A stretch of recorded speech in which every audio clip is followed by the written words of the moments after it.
3 prva mesta v svetovnem pokalu, eno drugo mesto v svetovnem pokalu, skupna zmaga v svetovnem pokalu smučarskega krosa. Prvo mesto na Red Bull Kronplatz krosu in drugo mesto na X Gamesih, oziroma igrah X. Zdaj pa da vas vidim brkonje, kdo je lahko hitrejši.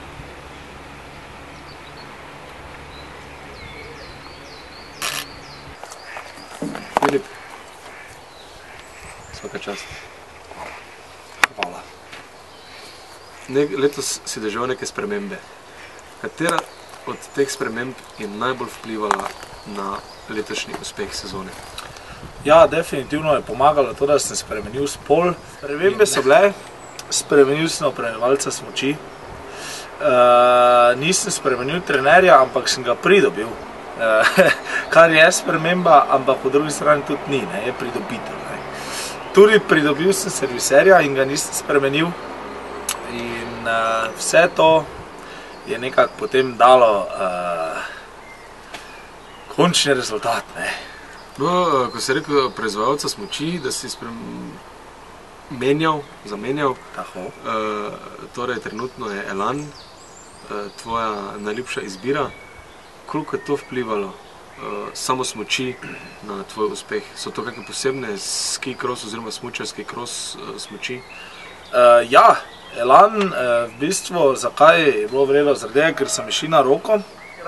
Dali so mi možnost, da pač jaz naredim svoje smuči, zaradi, ker imam tudi neko v bistvu razumevanje za smuči in za vse te tehnične zadeve. In v bistvu s temi smučmi potem vozil zadnjo polovico oziroma malo več sezone in so se izkazale za dokaj dobre, če zdaj gledamo recimo tako, da sem od 7 tekem bil 5-krat na stopničkah, 3-krat zmagal, pa bil 2-krat prvi. Tako da to definitivno je bil uspeh. In misliš, da so zdaj te tvoji letošnji uspehi končno Slovencem približali smučarski kros in da jim je zdaj jasno, da niste vi neki odpadniki alpskega smučanja?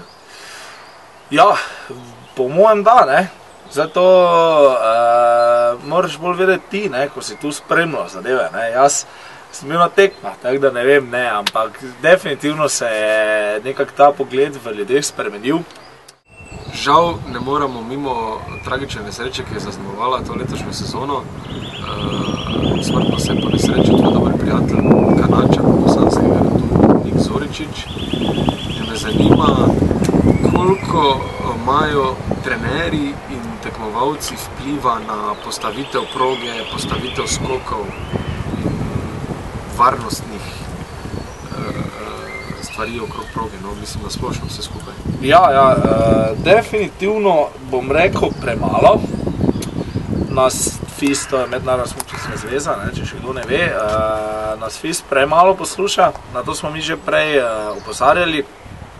Zdaj do pač te tragedije prišlo ne zaradi napake organizatorja ali zaradi koga drugega, prišlo pač do čiste napake Nika, ki je pač res pretiraval in je hotel čist po desni prehiteti.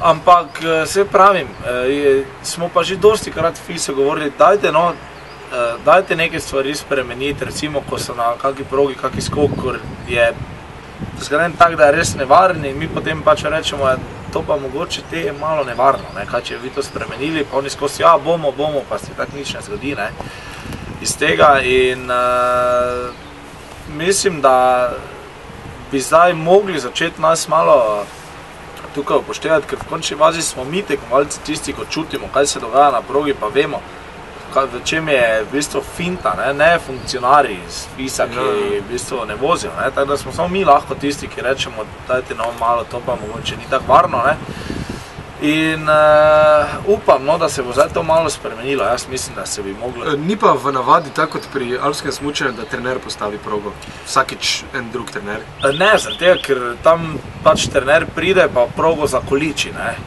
pač naredi luknje, zašraufa okole in zadeva je rešena. Tu pri nas se proga dela več kot en teden, da te vse kupe, dosti krat je že naredijo čez poletje z osnovo, z zemljo, in zaradi tega enostavno potem ne morejo trenerji, ampak so zato odgovorni pač graditelji proge, ne, katere pa pol nadzoruje FIS, ne. Oni imajo pa glavno besedo, pa rečejo, tak je lahko, tak ne more biti, ne. Ok. No in po letošnji fantastični sezoni si končno doživel to čast in lahko osebno spoznal predsednika Smučarske zveze Tomaža Lovšeta. Kaj ti je obljubil? Obljubil mi je boljše življenje. Zdaj, kaj se bo pa zgodilo, bomo videli. Jaz pravim, jaz sem vesel, da mi je zveza sploh kajkoli ponudila, jaz nisem neki sporen človek, da bom zdaj ne vem kaj njim to hotel odkloniti, pa mi rekel, ne, ni dovolj, ni, ne vem kaj. Jaz sem vsako pomočil vesel, tako da kaj se bo pa zgodilo, pa bomo mogli videti to, pa zdaj še sam Bog ve. Pa je po tako uspešni sezoni še ostalo kaj motivacije za prihodnje? Seveda je, vse naslednjo leto je svetovno prvenstvo, ne. Pol še naslednjo leto so pa olimpijske igre, tako da, če zdaj pa še v tem, recimo, ne, da še tukaj dobim zlate medalje, te pa sem počasi dosegel to, kaj se da doseči, ne. Pol pa res ne vem kaj. Pol bom pa šel v folk petje, pa to tukaj, ne, lepo pa ko Hanzi Hinter se je. Tako si smisel. Njegova karijera se je v bistvu končala in začel novo, ki je mu prinesla skoraj tako slavo kot prejšnja, ne, če ne večjo. Definitivno večjo, tako da mogoče pa začel, ne, pet, zdaj Bog ve, to bomo pa videli, kaj bo se zgodilo z evolucijo mojega življenja. No, in zdaj, ko si tak v kreativnih mislih, še tvoj značilen nasvet? Dragi narod, zdaj, ko so hudi časi, se morate boriti. Tudi jaz moram včasih po laporu smučati.